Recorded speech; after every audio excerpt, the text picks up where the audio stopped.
मदहू व नसल्ली अला रसूलिल करीम। अज़ीज़ान मोहतरम, मैं Mohammad Aslam Duddy, chairman Liberal Party Pakistan आपसे मुखातिब हूँ और आप देख रहे हैं Liberal Party Pakistan YouTube channel.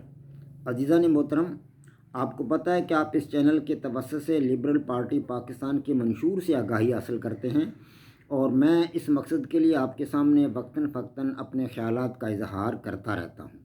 आज मैं जिस मौजू पर आपके सामने बोलूँगा उसका उन्वान है वादी पंजशेर से असलहा के ज़खायर बरामद। अज़ीज़ान मोहतरम, liberal Party Pakistan YouTube channel आपका अपना चैनल है। मैं तवक्को करता हूं और पूरी उम्मीद करता हूं कि आप इस चैनल को सब्सक्राइब करेंगे, शेयर करेंगे, लाइक करेंगे और बेल आइकन को भी दबा देंगे ताकि पार्टी की तरफ से दी जाने वाली मालूमात और गुजारिशात आपके पास बर वक़्त पहुँचें और आप और आपके अज़ीज़ व अक़ारब और दोस्त अहबाब उससे इस्तिफ़ादा कर सकें। अज़ीज़ान मोहतरम, आपको पता है कि अफ़गानिस्तान पर अफ़गान तालिबान मुकम्मल तौर पर काबज़ हो चुके हैं और वादी पंजशेर का भी मुकम्मल तौर पर कब्ज़ा उन्होंने ले लिया है। वादी पंजशेर में उनके मद्दे मुकाबल दो ताकतें थीं। एक अहमद ज़िया मसूद था जो अहमद शाह मसूद का बेटा था, जो साबका एक जंगजू था, और दूसरा था अमरुल्लाह साले। ये दोनों बड़ी बढ़ के मारते थे और कहते थे कि हम वादी पंजशेर को नहीं छोड़ेंगे, हम यहीं रहेंगे, अफ़गान तालिबान का मुकाबला करेंगे और उनको शिकस्त फाश से दो चार करेंगे, दुनिया हमारी मदद करे। अमेरिका ने उनकी मदद की, भारत ने उनकी मदद की, नेटो ने भी उनकी बड़ी मदद की, लेकिन बिल आखिर वो लोग शिकस्त फाश से दो चार हुए और मैदान छोड़कर भाग गए। अहमद ज़िया मसूद तो फ्रांस चला गया और अमरुल्लाह साले जो है वो चला गया ताजिकिस्तान में। लेकिन उनके पीछे जो उनके कारिंदे थे वो इक्का दुक्का, चूँकि उनके लीडर तो छोड़ गए थे मुल्क को, तो बाकी करिंदे जो थे वो बददिल हो गए। उनमें से कुछ लोग जो कि इनके बड़े वफ़ादार थे, इनके ख़ानदान के करीबी लोग थे, इनके अजीज़ व कारब में से थे, वो अखरोटों की और बादामों की बोरियां भरकर पहाड़ों पर चढ़ गए, क्योंकि वहाँ पर अखरोट और बादाम ये खुश्क फल तो वहाँ आम मिलते हैं, तो वो बोरियां भर के, क्योंकि वहाँ और तो खाने पीने के लिए खुराक नहीं मिलती। पहाड़ों पर गार होते हैं, गारों के अंदर तो वो मतलब है खाने पीने की चीज़ को दस्तयाब नहीं हो सकती, ना ही वो बाहर निकल सकते हैं। बाहर निकलेंगे तो थोड़ी देर के लिए निकलेंगे, उसके बाद फिर छुपना पड़ेगा गार में। तो फिर वो बोरियां भर कर ले गए अपने साथ बादामों की और अखरोटों की, तो वहाँ मतलब है उनको खाते रहे।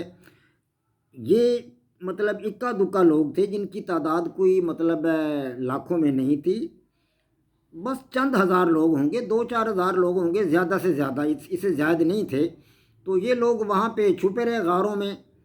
और उससे पहले, इनके उधर जाने से पहले पहले अशरफ गनी की हुकूमत में वजारत दिफा जो थी वो इनके पास थी, वादी पंजशेर वालों के पास। तो उस वक़्त इनके वज़ीर दिफा ने जो असलहा अशरफ गनी वहाँ ख़रीदता था फ़ौज के लिए, जो 3.5 लाख फ़ौज उसने तैयार की थी, उसके लिए जो असला ख़रीदता था, वो असला, उस असले के ट्रक इधर वादी पंजशेर में वो वज़ीर दिफा ले आता था और यहाँ उन्होंने गारों में वो असला छुपा रखा था।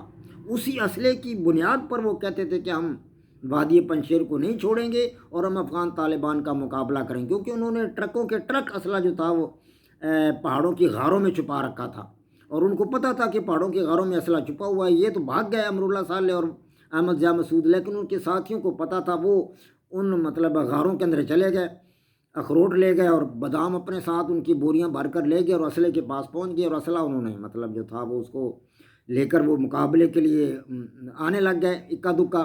लेकिन अफ़गान तालिबान तो उनकी उनसे तादाद में कहीं ज़्यादा थे, अफ़गान तालिबान भी उनकी तलाश में थे, तो आहिस्ता आहिस्ता अफ़गान तालिबान उन गारों तक पहुंचने में कामयाब हो गए। अब पता चला है कि उन गारों से असलहा की खेप इतनी तादाद में मिली है कि ट्रकों के ट्रक असला गारों में भरा पड़ा है और बादामों की बोरियां और अखरोटों की बोरियां वहाँ से दस्तयाब हो रही हैं, पैसा वहाँ से दस्तयाब हो रहा है। तो ये लोग जो थे वादी पंजशेर के अंदर, इन लोगों ने ऊधम मचा रखा था अफ़गान तालिबान के ख़िलाफ़। और अब इस असले को वो इस्तेमाल कैसे करेंगे? उनके लीडर तो भाग गए हैं अफ़गानिस्तान में, अब वो नहीं रह गए, ना अमरुल्लाह साले है, ना ही अहमद ज़िया मसूद है। तो अब उनके जो पिछले अजीज़ व अक़ारब हैं वो एक एक करके افغان طالبان کے سامنے سرنڈر کر رہے ہیں، اور جو ہی وہ سرنڈر کر رہے ہیں تو افغان طالبان کے ہاتھ وہ سارے کا سارا اسلحہ جو غاروں میں بھرا پڑا ہے، ٹرکوں کے ٹرک، وہ ان کے ہاتھ آ رہا ہے۔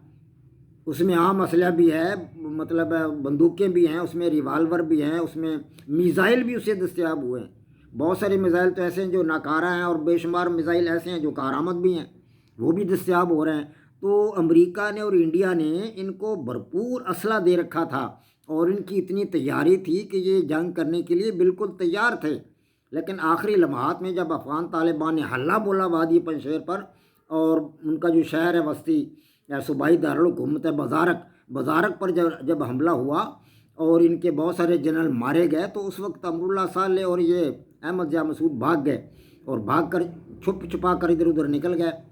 احمد ضیاء مسعود فرانس چلا گیا اور یہ تاجکستان چلا گیا۔ تو اب وہاں سے اسلحہ کے ذخائر برآمد ہو رہے ہیں۔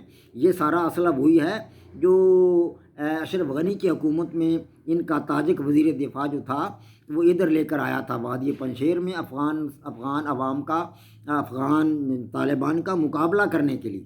تو اللہ تبارک و تعالیٰ نے افغان طالبان کو فتح دی ہے، اور اسلحہ کے ڈھیروں کے ڈھیر ان کو ملے ہیں۔ ادھر سے افغانستان سے بھی اسلحہ بہت سارا ملا ہے، کم و بیش 84-85 ارب ڈالر کا اسلحہ تو افغانستان کے ہاتھ آیا ہے، افغان فوج کے ہاتھ آیا ہے، افغان طالبان کے، اور پیٹ رہا ہے انڈیا اس پر، وہ نیٹو والے بھی اس پر پیٹ رہے ہیں کہ ہمارا 85 ارب ڈالر کا اسلحہ جو ہے وہ افغان طالبان کے ہاتھ آ گیا ہے۔